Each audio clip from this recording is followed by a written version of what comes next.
the pyramids have risen up out of the sands of Egypt as a proud testament to the nature of human achievement. They are both monuments to that which endures and to that which fades away. Their original grandeur has been sandblasted by time, but these man-made mountains, the product of many thousands of hours of sweat and blood, now stand as fixed points in the North African landscape.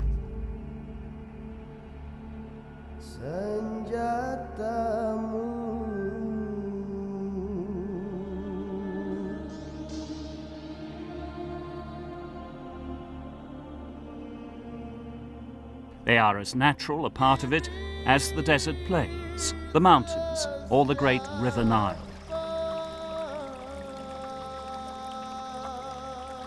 Modern Egypt is very far removed from the ancient nation of the pyramid builders, but still her pyramids form a focus for national pride and identity.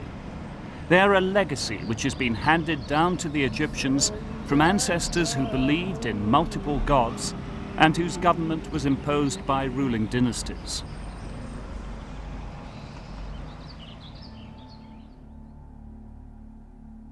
The great rulers of these dynasties were the Egyptian pharaohs, the creators of the pyramids. Anyone who has visited Egypt will have visited the pyramids, and the sheer size immediately fills you with such awe that you begin to want to find out more, I think. The pyramids and the Sphinx are the symbols of Egyptian culture more than any other. If you want to invoke the culture of ancient Egypt, you stick a picture of the pyramids or the Sphinx on it and it automatically calls up all those associations. Well, one thing worth bearing in mind is up until the early part of this century, the Great Pyramid at Giza was the tallest building ever created by mankind, and still, the sheer mass of stone, it's the most massive building ever created, which is fairly amazing, given it's one of the earliest buildings of mankind.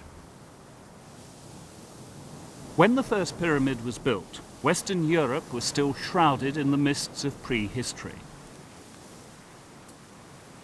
Stonehenge would not be built for another 500 years or more.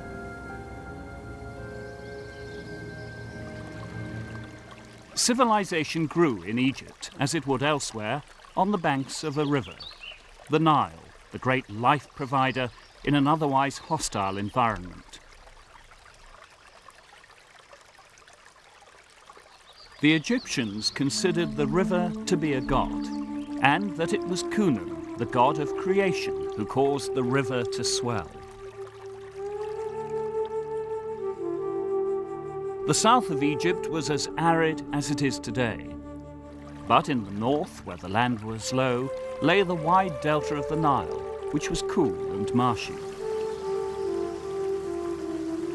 After the river had flooded and receded, the land would be left covered by mud washed down from the African interior. The whole of the Nile Valley would then become fertile. The Nile, I think we can say, was the lifeline for the ancient Egyptians. It was the fact that the Nile flooded every year that meant that the ancient Egyptians had fertile land, and this fertile land enabled them to pretty much every year grow a good enough crop to then feed the people. And if it hadn't been for that annual flooding of the Nile and the new deposit of thick black Nile silt that was laid down each year, then the ancient Egyptians just would not have been able to feed their population.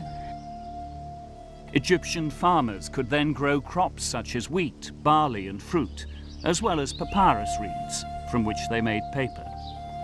Papyrus was perhaps the single most important crop as far as the creation of a civilization was concerned.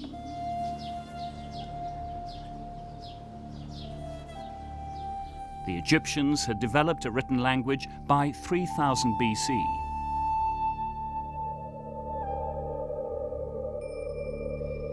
The chief minister of the land, under the pharaoh, was also the agriculture minister, which reveals what an important role crops played in Egyptian life. Centuries later, when Egypt was an eastern province of the Roman Empire, it was as an area of arable production that it was most valued. It was cultivation of the land that led to other forms of cultivation. The organization of food production allowed time and manpower for the development of writing, arts, and building, and in turn, a highly advanced civilization. The cradle of Egyptian civilization was founded on the Nile's regular flooding and ability to sustain life. The Nile provides all kinds of things. First of all, it's the highway of Egypt. Egypt itself really is constrained to the narrow territory on either side of the Nile, so therefore all transport really could go along there. It also meant that it also was the source of food, fish and so on comes from there. And the inundation, the annual flooding of the Nile, was the whole basis of the agriculture of Egypt. So without the Nile, there would not have been an Egypt, there still wouldn't be an Egypt. But this culture, which relied so much upon the life given by the Nile, was also one which was very much preoccupied with death.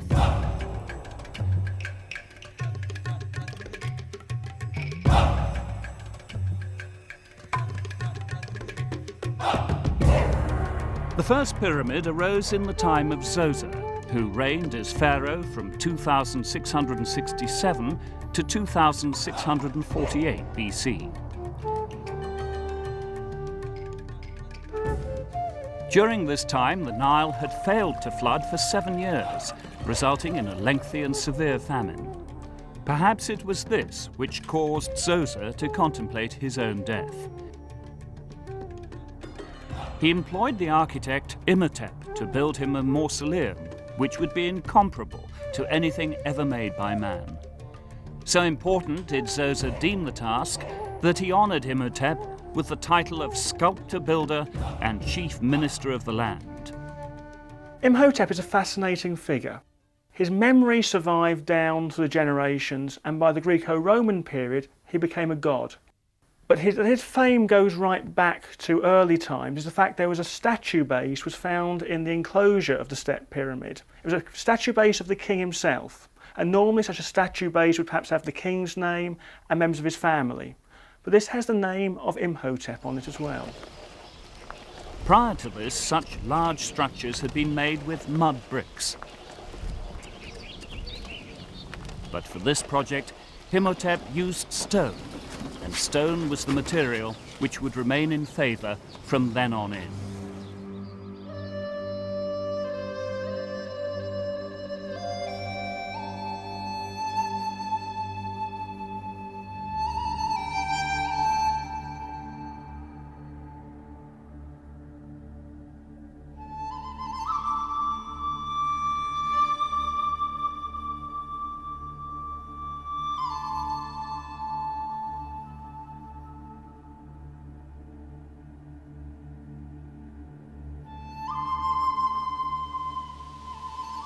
To begin with, a stone base was built 10.5 metres high.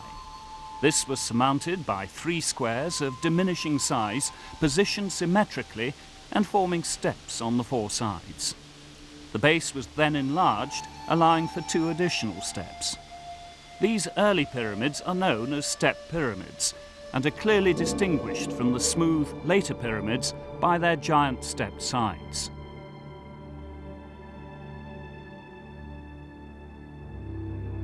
Through the dynasties which followed, the Egyptians built nearly 100 pyramids. In fact, it would be true to say that it became Egypt's biggest industry. During the period that we refer to as the pyramid building era, a considerable number of the ancient Egyptian people would have been put to working the pyramids. So this, of course, means that these people are then given employment, and this will then generate a whole host of other associated industries, such as feeding those people, such as supplying the tools, such as supplying work for people in the area around Aswan where they were quarrying the granite.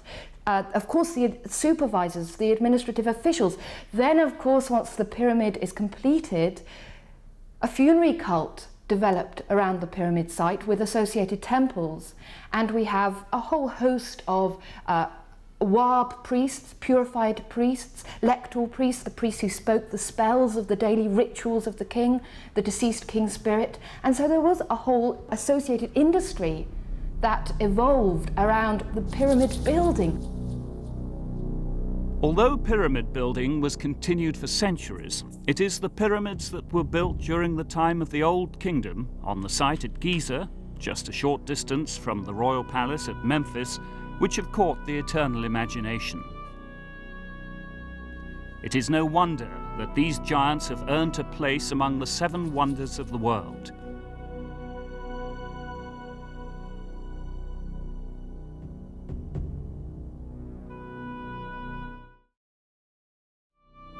Cheops, who reigned from 2589 to 2566 BC, commissioned a pyramid of such size and splendor that it took 30 years to complete. I think that at the time they were complete, the pyramids would have been regarded with great awe by people who saw them. First of all, we've got to remember what else they can see in the built environment at that time. It's not very impressive. And these great polished structures coming off the horizon would have seemed quite awesome. The Greek historian Herodotus, writing 2,000 years after the event, claimed that the pyramids used the labour of around 100,000 workmen at any one time. In all likelihood, only about 8,000 would work in a shift. Any more men, especially 92,000 more, would have got in each other's way. Herodotus' further claim that these men were slaves is equally untrue. There are probably 2 basic groups of people involved in this. First of all, there were the skilled workmen who were working on the pyramids all the time. They were the skilled masons, artists, overseers, all those sorts of people.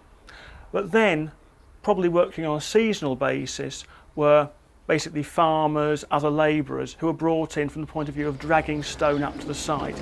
So probably when they were otherwise unengaged, when they were working on their fields, the permanent staff would actually be doing the actual job of bringing everything together and building the pyramid, whereas say during the periods of the inundation, when the fields were underwater, farmers and their families would be brought in to drag the stone close up to the building site.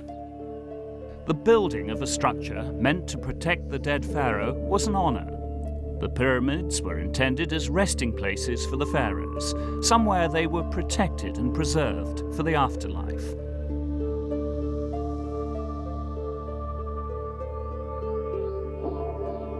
A measure of the honour of the task was that the workers were fed from the royal stores. Mainly it would appear on onions, often at times when food elsewhere was in very short supply.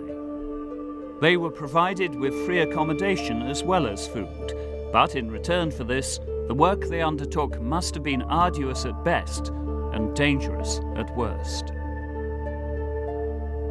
These people are doing work that is so unbelievably strenuous, that is in a climate which at the best of times is fairly warm, and they were living in mud brick housing, very close together, smelly. It would have been pretty grim, I would have thought. And yet these people are necessary. They need to be kept alive, of course. So these people were being given homes, they were being well fed, but it must have been fairly dire.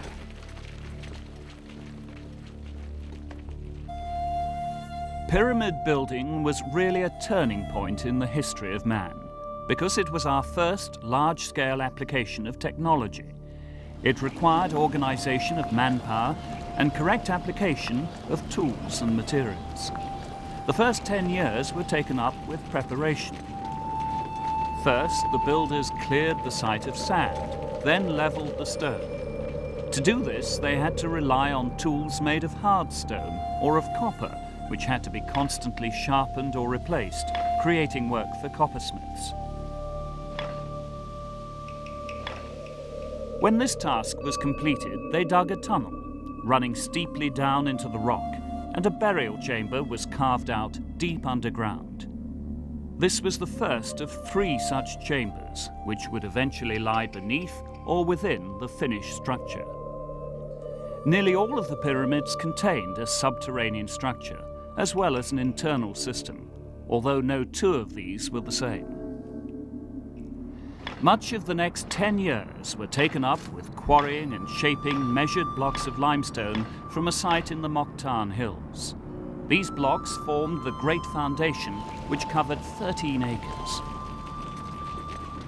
The transportation of the finished building blocks from the quarry to the site at Giza depended, as so much of Egyptian life did, on the flood pattern of the Nile. When the water level was at its height, the blocks were floated downstream on barges. They were then unloaded onto a specially constructed landing wharf.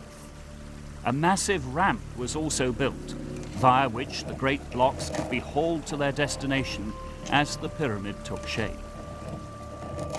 There's a number of different categories of stone built at going into the pyramids. First of all, there's the simple core blocks, and those were quarried very close to the pyramids, within a few hundred yards if possible.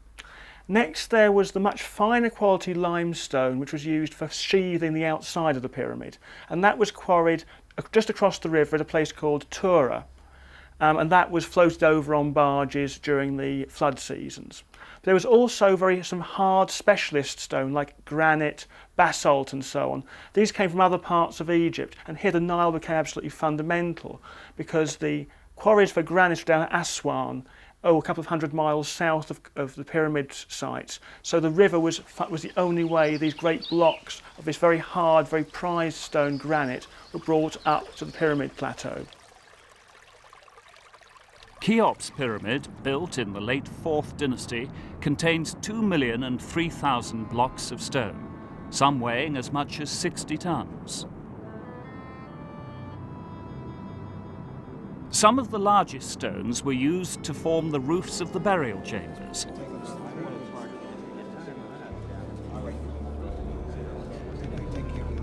The enormous stone tomb, known as a sarcophagus, in which the body of the pharaoh was to be laid, was first lowered into the burial chamber.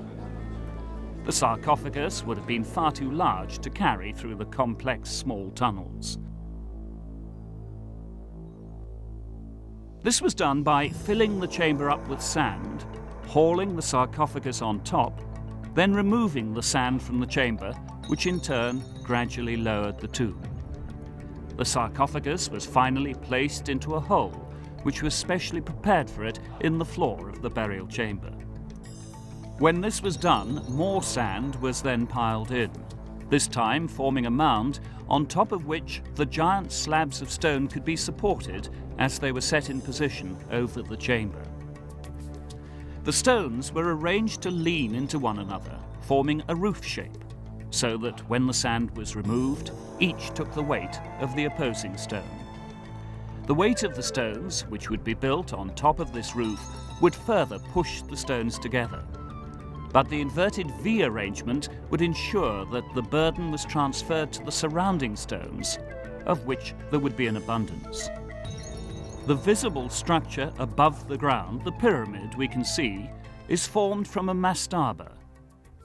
The 1st and 2nd dynasty kings were being buried in what we refer to as mastaba tombs, and this is from the Arabic word for bench, because what we have is a superstructure which is a mound, basically. So the earlier kings of the early dynastic period were being buried in subterranean tombs with mound-style superstructures.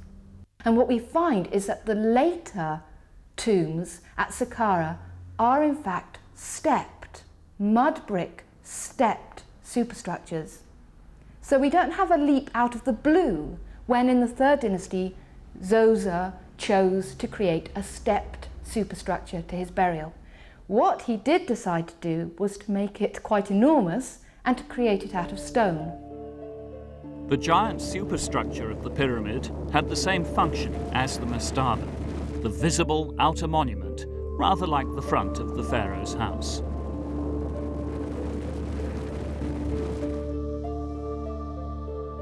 The Greek historian Herodotus, whose account of the pyramid is remarkable for its combination of hard research and shrewd speculation, described its construction. The pyramid was constructed in tiers or steps, something like battlements, and when the base was completed, the remaining blocks were lifted up by a kind of crane made of short timbers onto the first tier. On this first tier there was another lifting crane which raised the blocks higher still. It must be remembered that Herodotus was writing many centuries after the events he describes, and it's possible he was inferring the use of the cranes from seeing similar structures at the time, perhaps serving to raise water from the Nile for purposes of irrigation. But it's also possible that this is indeed how they lifted the great blocks of stone. These machines could have been built of timber from the great cedars of Lebanon, from which the Egyptians also built their boats. Herodotus also describes how they completed the pyramid and marvels at the costliness of it all. The finishing off of the pyramid started at the top and worked downwards, ending with the parts nearest the ground. An inscription on the pyramid in Egyptian characters records the amount spent on horseradish, onion, and heads of garlic.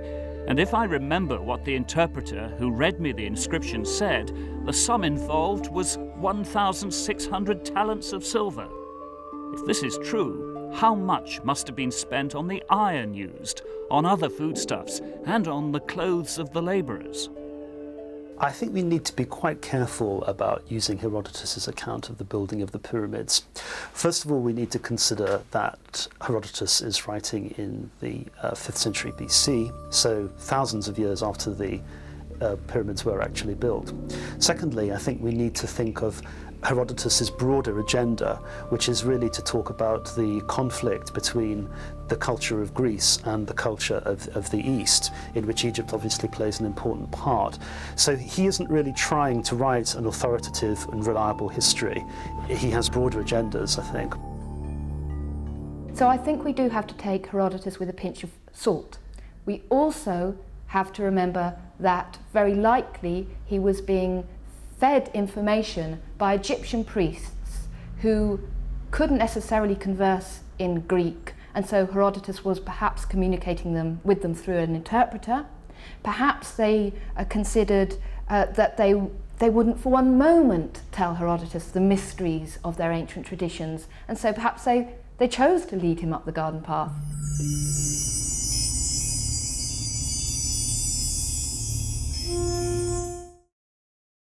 Djoser's step pyramid looks as if 6 mastabas, or layers of stone, each one smaller than the last, have simply been put on top of one another.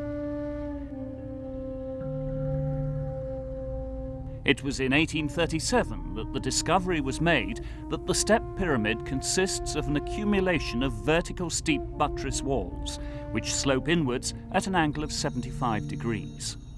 The buttress walls decrease in height in stages towards the outside of the pyramid, giving the impression that it's made up of horizontally formed layers. Imhotep had discovered a way to make tall structures safe, and this stable design formed the basis for all pyramids. But for all the work and all the profound significance that was afforded it on its inception, this pyramid, like those which succeeded it, was to be overtaken by time, both universal and personal. Its religious purpose as a mausoleum was forgotten, and it was plundered by those without the ability or the inclination to quarry stone for themselves. And sand, blown relentlessly into its sides by the desert winds, have eroded it over the centuries.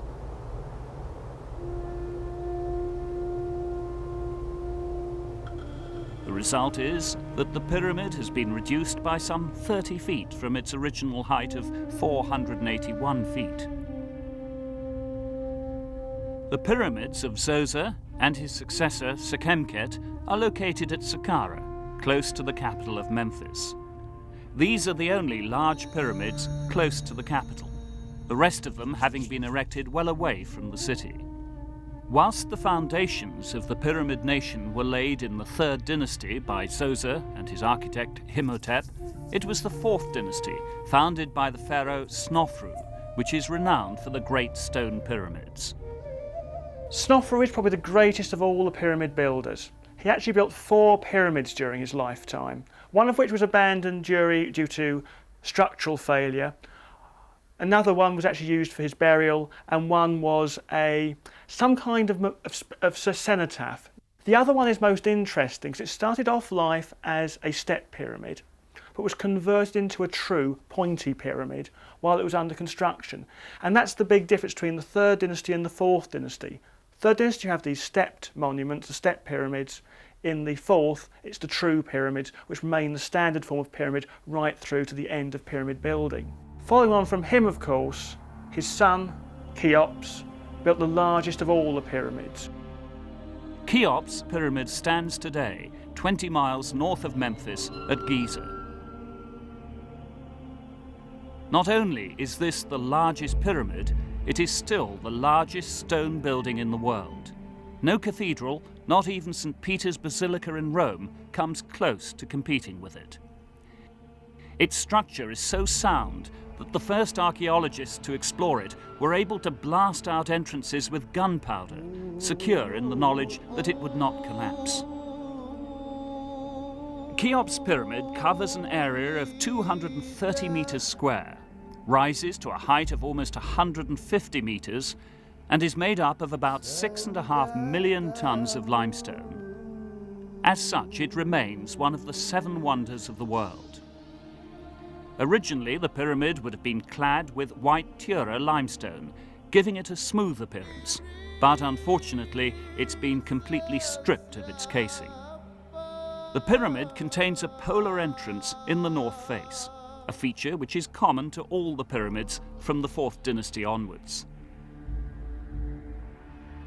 By the 4th dynasty, the dead pharaoh was regarded as a companion to the sun god, and the circumpolar stars were linked to the king's burial chamber by the direction of the entrance passage. It would be wonderful to know what the people actually thought when they looked at a pyramid. And if only we had their musings recorded, their jottings. What we have to assume is that a pyramid to the ancient Egyptians was symbolic of kingship, was symbolic of the power of the king, and very importantly was an icon of the solar element to the religion, because for the ancient Egyptians, the flooding of the Nile, coupled with the creative power of the sun, meant that they could live. When Cheops' son, Khephren, became pharaoh in around 2566 BC, he commissioned a pyramid of his own. Though containing a mere 60,000 cubic feet of stone and weighing only about 5,310,000 tons, it was not one to rival his father's in scale. The new pyramid had a far less complex internal structure too, containing just one burial chamber. However, Khephren was a pharaoh who awarded himself unlimited power and was perhaps the first to give himself the title, the Great God. It would appear that the smaller size of the pyramid was related to its being built uphill from the first one, with the aim that its summit should equal it in altitude. Khephren built the second largest of all the pyramids, the so-called Second Pyramid of Giza, which, although smaller in volume and actual height to his father's, it actually looks higher when you're actually on site at Giza because it's on higher ground. Situated 500 feet southwest of Cheops' pyramid, Khephren is positioned so that the diagonals of the two lie along the same straight line. The white Tura limestone casing has remained intact on the upper part of the pyramid, revealing how closely this casing fitted together and how smooth the entire pyramid must have been. Though in terms of size, this pyramid may have been less impressive than its predecessor at 140 meters, it was given a protector which is the only ancient monument in Egypt to rival the pyramids. This monument immediately strikes the onlooker with awe, and in its sheer recognizability. The Great Sphinx.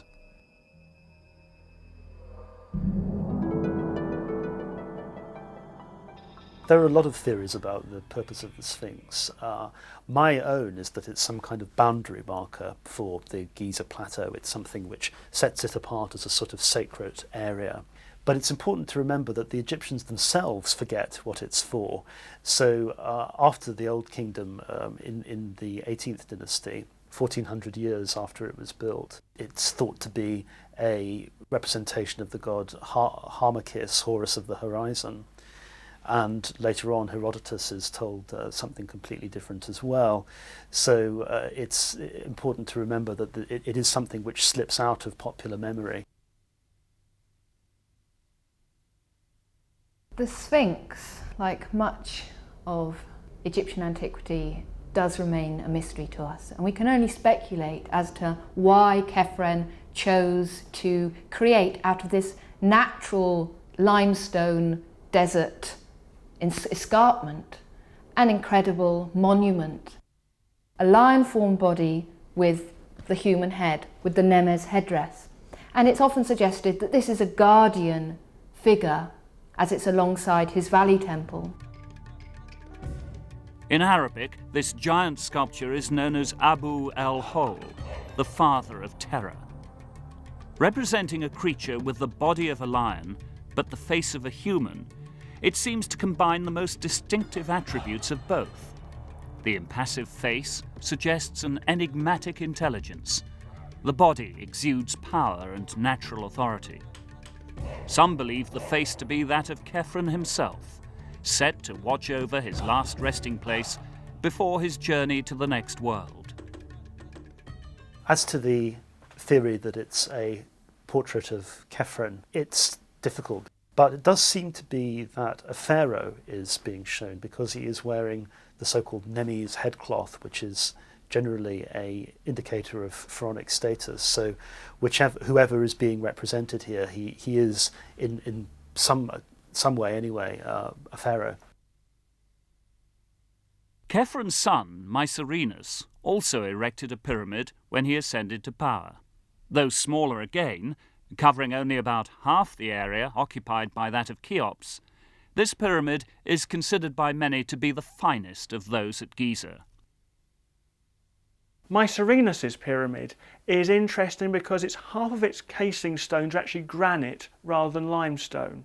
And as far as one can look at the detail of the building, it's more finely built. There are less rough edges, if you like.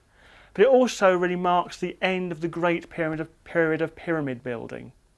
Subsequent pyramids are far less well built and nowadays look little more than piles of rubble in quite a few cases. So it's on size, Mycerinus's pyramid is much smaller than the previous two. But yeah, the actual effort expended on various elements of it is probably equal to them. Although the pharaohs continued to build pyramids, all the great pyramids were built in a space of just 100 years during the 4th dynasty. There was a distinct downwards turn in standards and size in the following 5th dynasty.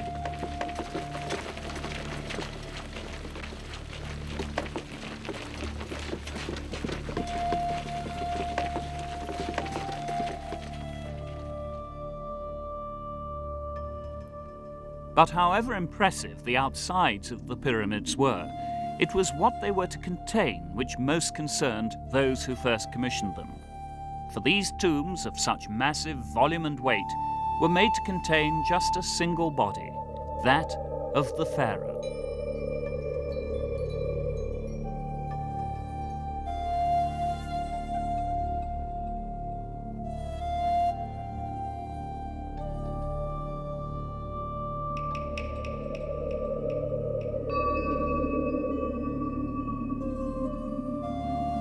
Ancient Egyptians worshipped many gods. There were 9 chief gods, among them Nut, the goddess of the sky, Geb, the god of the earth, Tefnut, the goddess of water, and Ra, the sun god.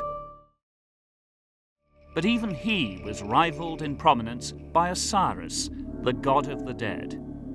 He was supposed to have been murdered by the evil god Seth, his brother.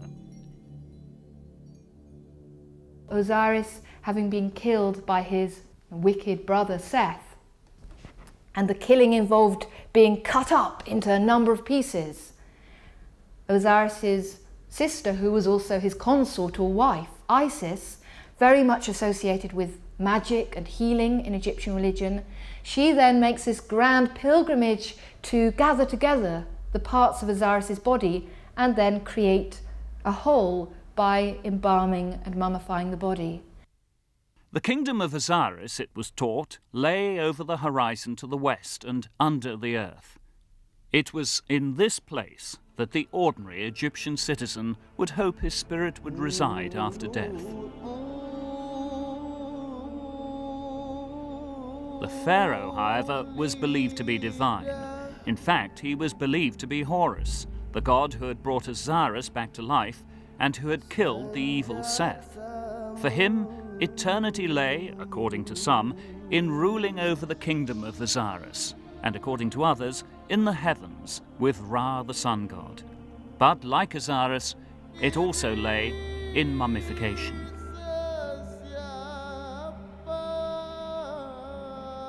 Mummification was intended to preserve the body forever.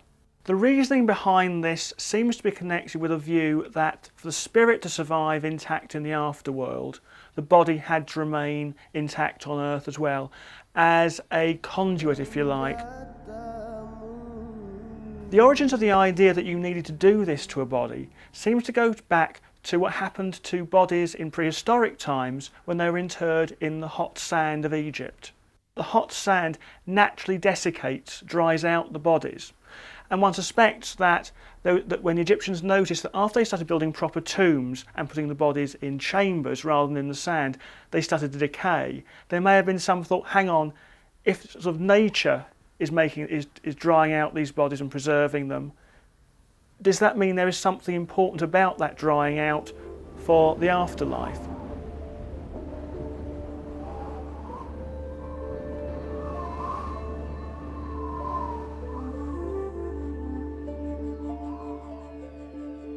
All wealthy Egyptians were mummified, and if they were not wealthy, then they were buried naked on their sides, facing the west, and sand would dry the body, preserving it as effectively. The body of the pharaoh was laid out on a boat beneath a canopy with a lamp burning in its bow. 2 professional mourners representing Isis and Nephthys would stand in attendance. Then the body would be taken down the Nile to the final resting place at Giza, which he himself had commissioned. The great river, whose nourishing floods had sustained his life and provided the means by which the stones of his mausoleum had been transported from the quarries, now served him one more time. The short journey up the Nile represented the journey that the pharaoh would shortly make to heaven. Eventually, the boat in which this journey was taken would be dismantled and buried by the mortuary temple at the base of the pyramid. Facing west, it would wait to take the pharaoh on his final voyage to the kingdom of Osiris. The next 70 days would be taken up with mummification by priests of the Guild of Embalmers. The remains were then washed and infused with natron, and then each part was separately bandaged. The ancient Egyptians used this naturally occurring salt, natron, to dry out the body artificially and then wrapped it in linen bandaging and used other various ingredients to create a preserved body. The entrails, the heart, liver, stomach and intestines were kept in 4 canopic jars, on which were carved the heads of the gods thought to protect these organs. After the mummy had been lain in a wooden coffin, the priests performed a religious ceremony called the Sach. They believed that this enabled the pharaoh's Ka, his spirit, to re-enter the mummified body.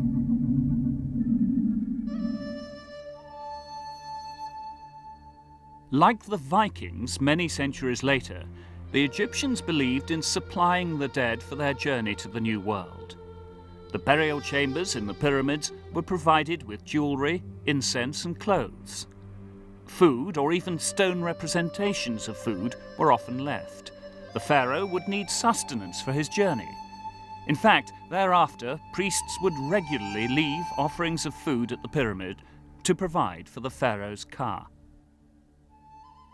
The Egyptians have quite a complex set of beliefs about the nature of the body and the spirit. First of all, the personality is split into multiple parts. So it's very different from this Western idea of the body being the corporeal element and the spirit being just one thing.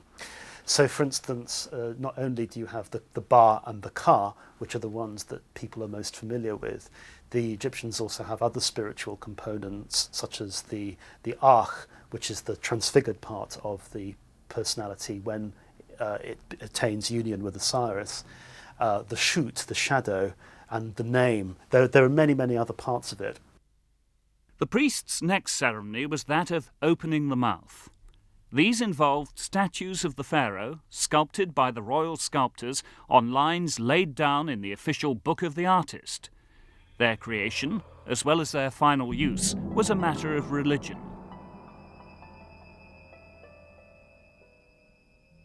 When the statue was completed, the name of the pharaoh was inscribed on its base, and at this point it was believed to become the pharaoh himself. The ceremony for which they were produced again followed the myth of Osiris. As each statue is touched on the mouth by a priest, taking on the role which they believed to have been played by Horus, so the pharaoh's ka enters it, giving his spirit multiple resting places. It was only on completion of this ceremony that the pharaoh's coffin was carried through a tunnel into the depths of the pyramid where the burial chamber had been prepared.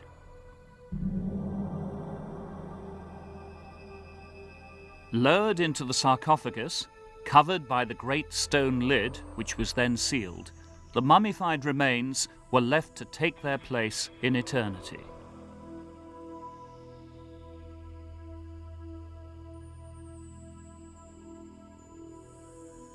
Some believed that the pharaoh ascended to heaven and to Ra, but others maintained that, as the pharaoh had been Horus on earth, in heaven he became Osiris. A new Horus, a new pharaoh, would rule over the mortals on earth, while the old pharaoh, Osiris, would guard them from his fortified tomb.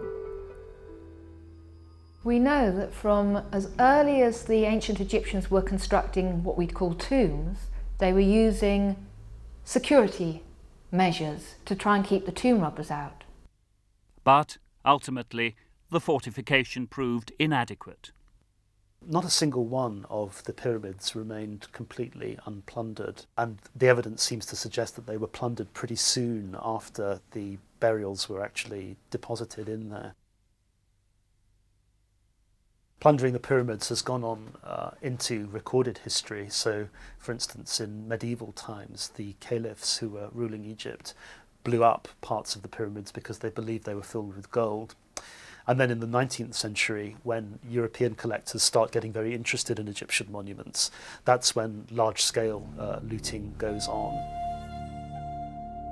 The Egyptians continued to build pyramids to house their pharaoh's sacred remains, as well as complex necropoli, such as those at Memphis, Djoser, Thebes, and most famously in the Valley of the Kings.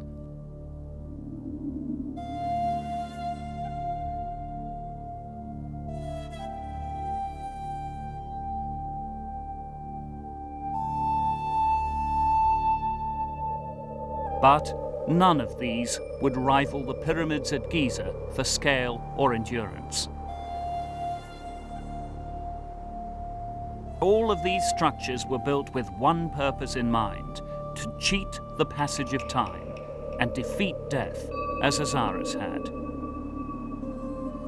Yet, if the almighty pharaohs failed to cheat death, they did, in their commissioning of the pyramids, at least leave a legacy.